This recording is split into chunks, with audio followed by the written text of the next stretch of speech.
Hi, Jim. Hey Rachel, how's it going? It is great. How are you? I'm doing okay. Where are you at? I'm in Los Angeles. Where are you? Chicago. Wow, I wanted to start off. First of all, I'm having these theories I'm trying to go over. Did Kevin manipulate this whole situation? Did he do something? Because I know they can break, but I think he might have manipulated this situation prior to it. This is actually something that has changed from the book to the film. So in the book, I don't want to spoil it for everyone Hmm. who hasn't read the book, but it is more intentional. But in this film, I actually I like Kevin not being sort of a pure villain for this version. So it is an accident that happens, and then he handles it the worst way that he could have, which is to not tell her. Unbelievable. Okay, so my theory was partially right in that case. Yeah.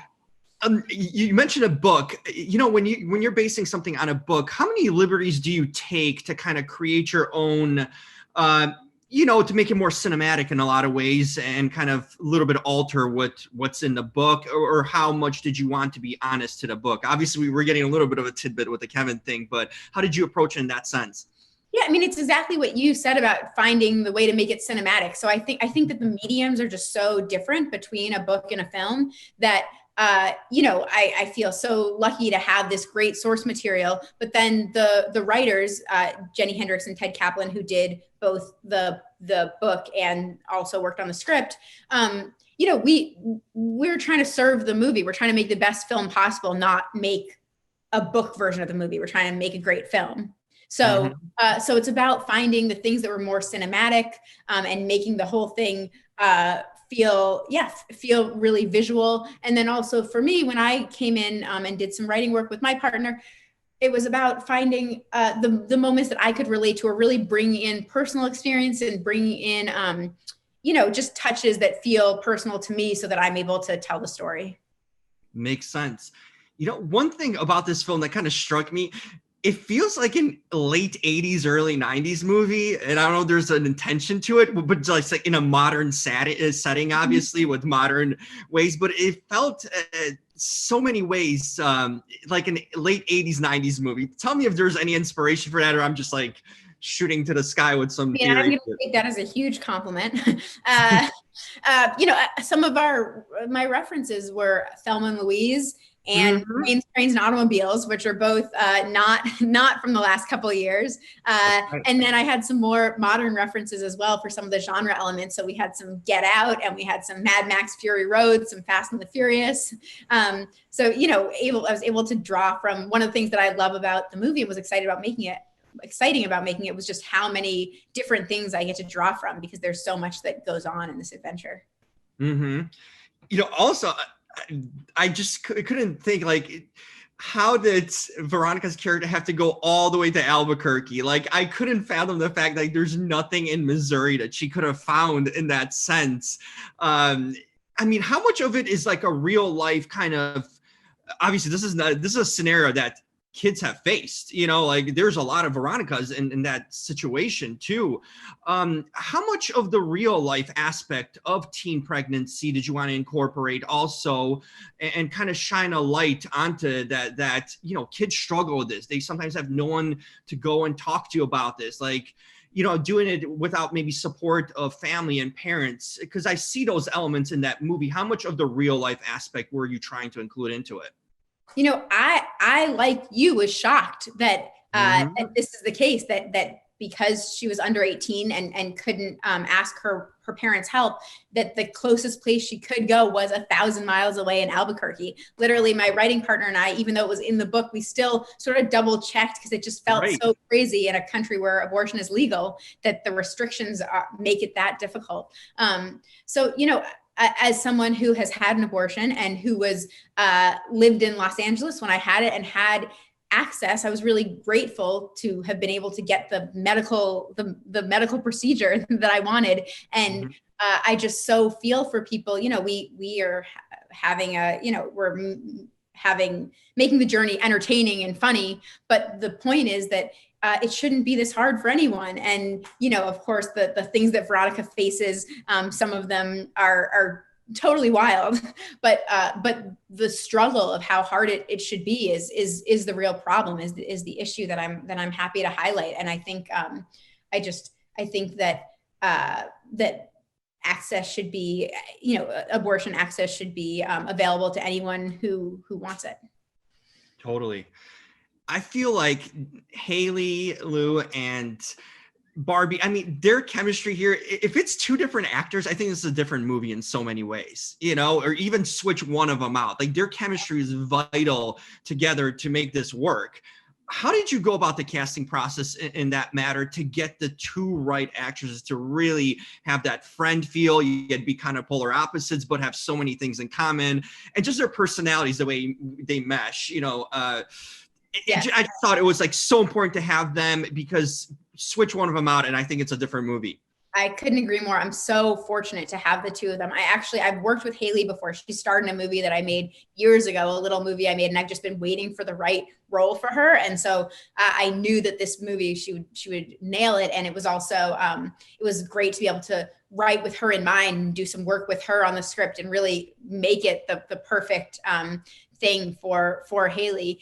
And then in terms of Barbie, I was familiar with her work from Euphoria and was a huge fan from that. But it wasn't until she came in and I realized how much more she could do. How funny she is, and just how much depth she has as an actor and as a comedian, that it was so clear she was the perfect Bailey. And then, we did a chemistry read with the two of them, and we had them do the scene where they're on the carnival ride.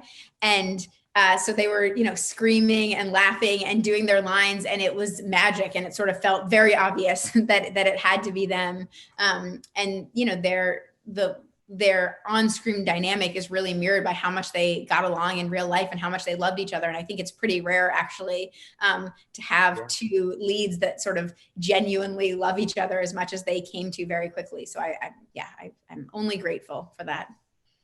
I'm curious, I think like any project in a sense you work on, there's always something to learn or take away.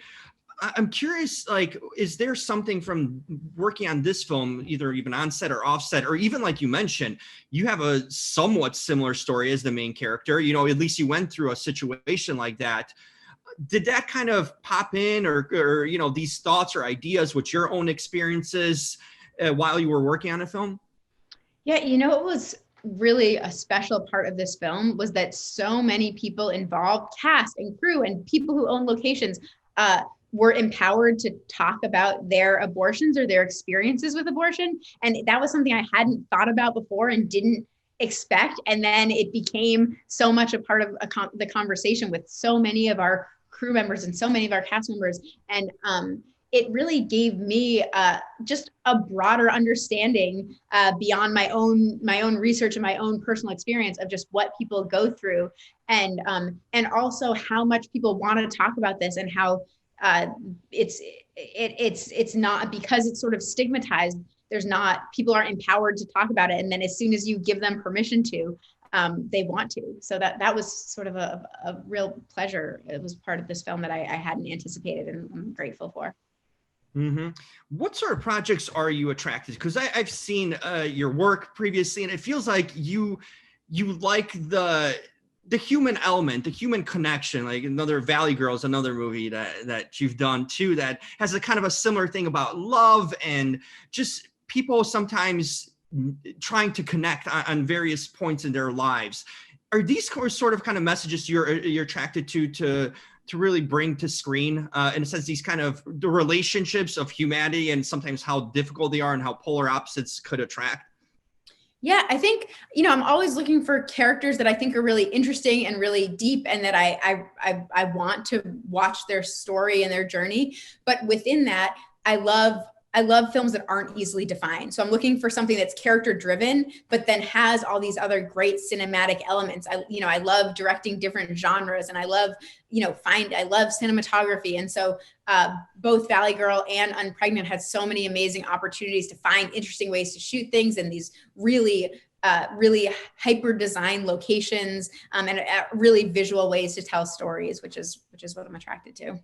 Interesting. Yeah, I always feel, and I like to ask this question in a sense whenever I talk to filmmakers or actors, like I feel like real life experiences bring so much to your work. And certainly with this film, a real life experience from you.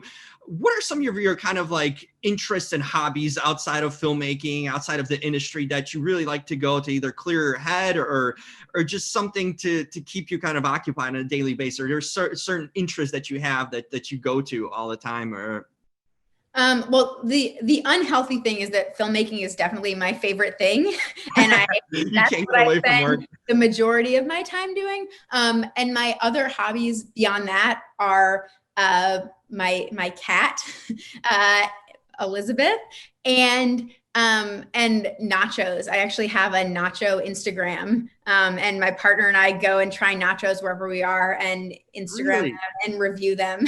So that's the, How did that come about? That's head, but that is that's a unique niche thing. How did that come about? I'm kind of curious. How did the whole nachos thing to come up to be like a test taster in a sense?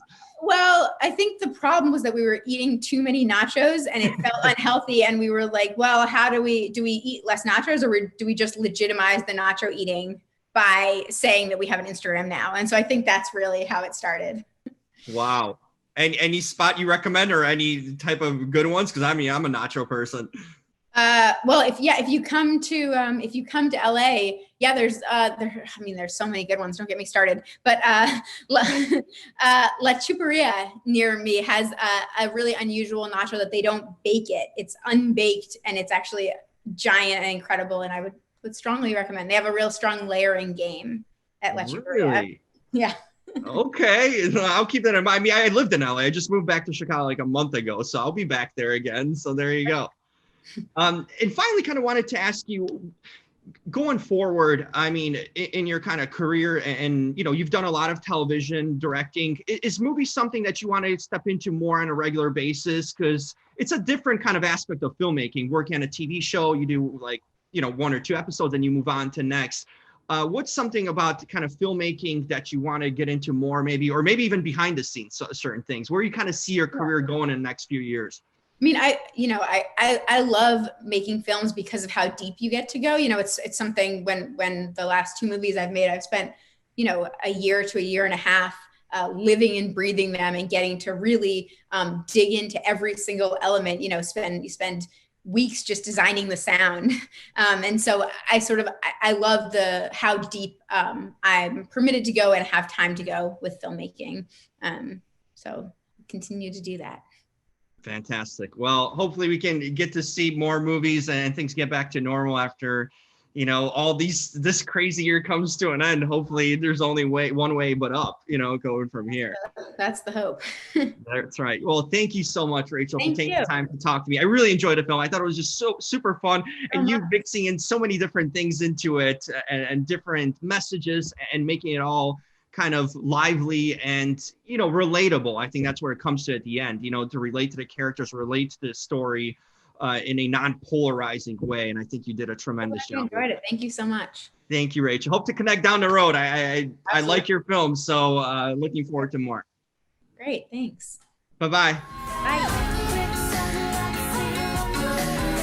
I don't think that this is what you really want. It's my life. It's my choice. Grab on! Hold tight! Jump on 3!